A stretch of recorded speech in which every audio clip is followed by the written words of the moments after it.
Praise the Lord. இந்த திங்கட்கிழமை ஆண்டவர் உங்களை காண வாஞ்சையாக இருக்கிறார். உங்கள் மேல் பிரியமாக இருக்கிறார். அதனால் நம்மை பார்த்து, இதை பார்க்கிற சகோதர சகோதரிகளை, தேவ பிள்ளைகளை பார்த்து, தேவனை அறியாதிருந்தாலும் உங்கள் மேல் அன்பு வைத்து அவர் சொல்கிறாரு, பிரியமானவனே, உன் ஆத்துமா வாழ்கிறது போல நீ எல்லாவற்றிலும் வாழ்ந்து சுகமாக இருக்கும்படி வேண்டுகிறேன் என்று யோவான் 3:2 சொல்கிறாரு. அதாவது நம்ம இதை பார்க்குறவங்க, நீங்கள் எல்லாத்தையும் தேவ பிள்ளைகள் எல்லாவற்றிலும் நீங்கள் சுகமாக இருக்கணுமா.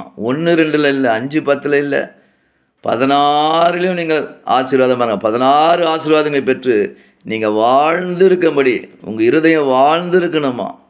நீங்கள் சந்தோஷமாக இருக்கணுமா.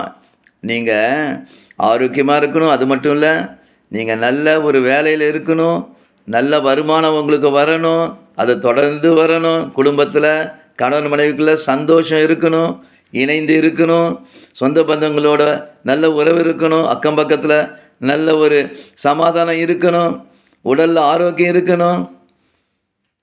ஆவிக்குரிய வாழ்க்கையில் உங்களுக்கு தேவனுடைய அனுகிரகம் வழிநடத்தலும் இருக்கணும். வேத வாசிப்பு, சத்தியத்திலே நடக்கணும். இவை எல்லாத்தையும் இன்னைக்கு ஆண்டவர் உங்கள் மேல் அன்பு கூர்ந்து பிரியமானவர்களே என்று சொல்லி உங்களுக்கு இப்போது அதை அவர் தருகிறார்.